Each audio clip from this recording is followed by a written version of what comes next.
Hello everyone, this is शगुन। आज हमको natural vegetation का सेकंड पार्ट ग्रासलैंड पढ़ना है। हमने क्योंकि वेजिटेशन को 3 पार्ट्स में डिवाइड किया गया था ना, फॉरेस्ट, ग्रासलैंड और श्रब्स में या फिर थॉर्नी बुशेस में। आज हम बात करते हैं ग्रासलैंड की। तो ग्रासलैंड भी हमारे 2 तरह से डिवाइड किए गए हैं, ट्रॉपिकल ग्रासलैंड और टेम्परेट ग्रासलैंड। ठीक, अब तुम्हें ये बताने की ज़रूरत तो मुझे नहीं लगता होगी कि ट्रॉपिकल कौन से एरिया को कहते हैं और टेम्परेट कौन से एरिया को कहते हैं। फिर भी अगर भूल गए हो तो हम बता दे रहे हैं। ये जो तुम्हारा ट्रॉपिकल जोन है, जहाँ पर ये इक्वेटर से ऊपर ट्रॉपिक ऑफ कैंसर तक और इक्वेटर से नीचे ट्रॉपिक ऑफ कैप्रिकॉर्न तक, ये वाला जो इलाका है ये पूरा टेम्परेट जोन है। ठीक, तो इस टेम्परेट जोन में जहाँ कहीं भी ग्रासलैंड्स हैं उनको ट्रॉपिकल ग्रासलैंड्स बोलते हैं। और उसके बाद टेम्परेट जोन में जो ग्रासलैंड हैं वो टेम्परेट जोन वाले ग्रासलैंड कहे जाते हैं।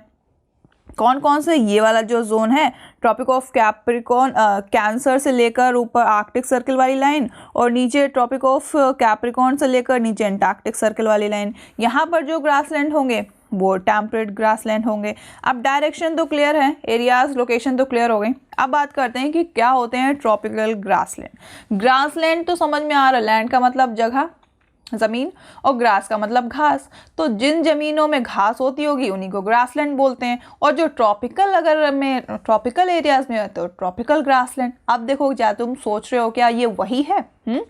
पहला पॉइंट लिखा है tropical grassland, these occurs in either side of the equator and extend till the tropics. समझ में आया क्या कहा है इन्होंने ये कहा है कि इक्वेटर की आइदर साइड, यानी कि इक्वेटर से या फिर ऊपर या तो इक्वेटर से थोड़ा सा नीचे ये ग्रासलैंड देखने को मिलता है, या फिर कह सकते हो कि ये ट्रॉपिक्स तक एक्सटेंड हो सकते हैं। कहने का मतलब इनका ये है कि या तो ये ग्रासलैंड इक्वेटर के थोड़ा सा आजू बाजू हो सकते हैं, ठीक, या तो ये वहाँ तक एक्सटेंड कर सकते हैं जहाँ पर ये ट्रॉपिक ऑफ कैंसर, यानी कि ये जोन ख़त्म नहीं हो जाता। बात समझ में आई? बात ये है, या तो इक्वेटर के आसपास के इलाकों में ये ग्रासलैंड हो, या तो वहाँ तक फैला हो जहाँ पर ये ट्रॉपिकल जोन ख़त्म हो रहा हो। अब पानी में तो ग्रासलैंड होंगे नहीं, जो कॉन्टिनेंट होंगे वही होंगे। तो ये चीज़, ये लाइन क्लियर हुई कि these occur on either side of equator and extend till tropics. ये इक्वेटर के आसपास होते हैं और ट्रॉपिक तक एक्सटेंड करते हैं। ठीक है। दूसरा point, this vegetation grows in the areas of moderate to low amount of rainfall. ये वहाँ पर होते हैं जहाँ पर रेनफॉल बहुत कम होती है, बहुत मॉडरेट लेवल की होती है, एवरेज होती है। ठीक, और बड़ी बड़ी सी ग्रासलैंड होती है। ये जो तुम्हें इमेज दिख रही है ना यहाँ पे, ऐसी तुम जब डिस्कवरी चैनल देखते हो ना, अगर देखते होगे तो, आजकल तो मुझे नहीं लगता कोई डिस्कवरी देखना पसंद करता है। डिस्कवरी चैनल अगर देखते होगे तो ऐसे ही जंगल दिखाए जाते हैं। जंगल क्या, ऐसे ही ग्रासलैंड दिखाए जाते हैं जहाँ पर ये शेर अगर दौड़ता हुआ कहीं दिखाया जाएगा ना, तो वो ज़्यादातर तुम्हें ग्रासलैंड में ही देखने को मिलेगा। कभी डिस्कवरी में घने घने जंगलों के बीच में शेर दौड़ता हुआ बहुत कम ही मिलेगा तुम्हें, ग्रासलैंड में ही मिलता है। ऐसे ग्रासलैंड तुम्हें डिस्कवरी में देखने को मिलेगा, और इमेज में देख लो। और तो ये वहीं होते हैं जहाँ पे मॉडरेट रेनफॉल कह लो या फिर बहुत कम रेनफॉल होती है। दूसरी चीज़ है क्या है, the grass can grow very tall. यहाँ पर जो घास होती है वो बहुत लंबी लंबी होती है, कह सकते हो 3 से 4 मीटर की हाइट होती है इनकी, इसीलिए तो शेर छुप रहा है। ये ऐसी इतनी लंबी घास होती है कि यहाँ पर अगर जो जिराफ भी खड़ा होता है ना तो उसके पूरे पैर छुप जाते हैं। ठीक है, तो इनकी हाइट होती है। फिर अब लास्ट में लिखा है कि अब देखो, जो ग्रासलैंड है ना अलग अलग कॉन्टिनेंट में, उनको भी नाम दिया गया है। अमेज़न का जंगल जानते हो ना, ब्राज़ील में, तो उसको जंगल का नाम दिया गया ना, उसी तरह से जो ग्रासलैंड है ना उनको भी नाम दिया गया। तो इनमें से एक ग्रासलैंड है सवाना ग्रासलैंड, जो कि है अफ्रीका में। ये ग्रासलैंड अफ्रीका में पाया जाता है। अगर पूछता है कि सवाना ग्रासलैंड कहाँ है, तो अफ्रीका में।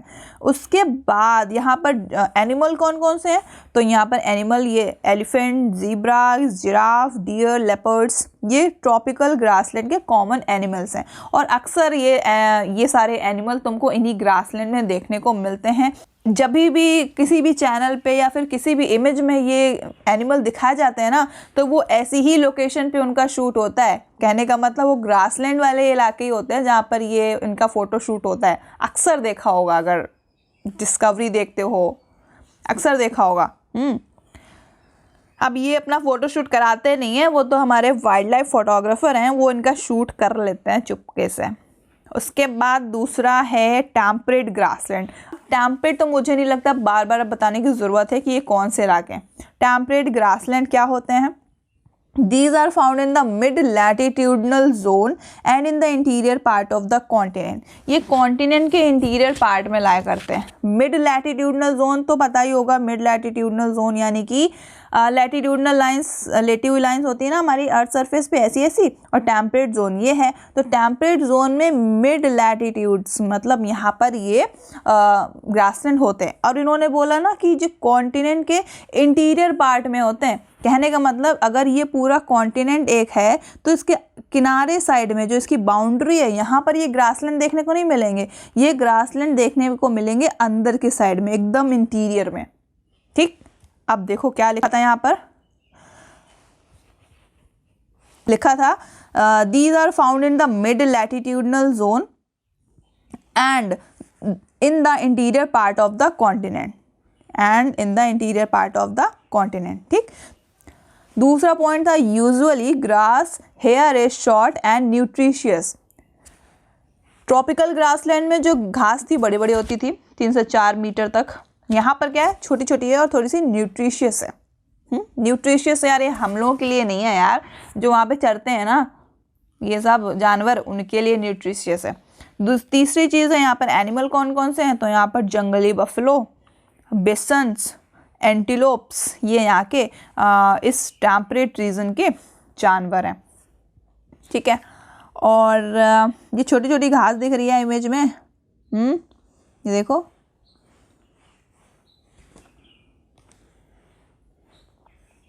ये देखो छोटी छोटी घास दिख रही है। ये छोटे छोटे क्या गिलहरी हैं, क्या है, चूजे टाइप दिख रहे हैं, जो भी हैं। तो ये जो ग्रासलैंड है, ये तो हम लोग अपने घर में ऐसा ग्रासलैंड बना लें, छोटी छोटी घास होती है हमारे घर में। चलो वो छोड़ो, हम बड़े इलाके की बात कर रहे थे। तो फिर ये था ग्रासलैंड। और पता है जितने भी पूरी दुनिया भर में ग्रासलैंड है ना, उनको उनका नाम से उनको डिवाइड किया गया है। अगर वैसे तो तुम्हारे एग्जाम में ये पूछा नहीं जाएगा, ये डू यू नो वाले फैक्ट्स हैं, थोड़ा सा पता होना चाहिए कि हाँ भैया ग्रासलैंड के भी नाम होते हैं। ट्रॉपिकल ग्रासलैंड में जो ग्रासलैंड होते हैं उनको अलग कहा, वैसे तो बहुत सारे, लेकिन यहाँ पर जो इम्पोर्टेंट है, जो कि फेमस हैं, बड़े बड़े हैं, उनकी बात की गई है। जैसे कि सवाना ईस्ट अफ्रीका में है। ब्राज़ील का जो ग्रासलैंड है उसको कैंपोस बोलते हैं। वेनेजुएला में जो ग्रासलैंड है उसको लियानोस बोलते हैं।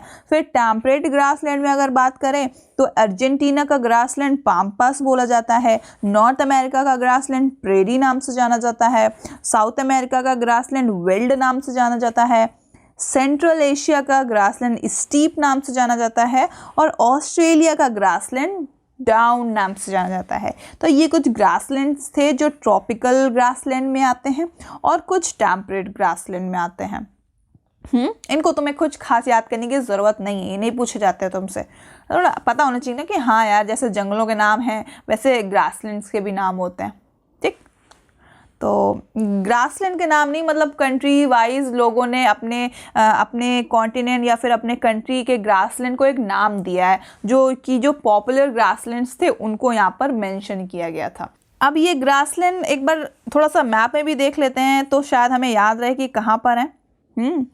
ये ग्रासलैंड, ये पूरा वर्ल्ड का मैप है। यहाँ पर जो तुम्हें एरियाज़ दिख रहे हैं ना, ये अफ्रीका, यूरोप, एशिया, इधर Australia, south America, north America है ना। ये जो ग्रासलैंड्स थे ना वो इन लोकेशंस में पाए जाते हैं।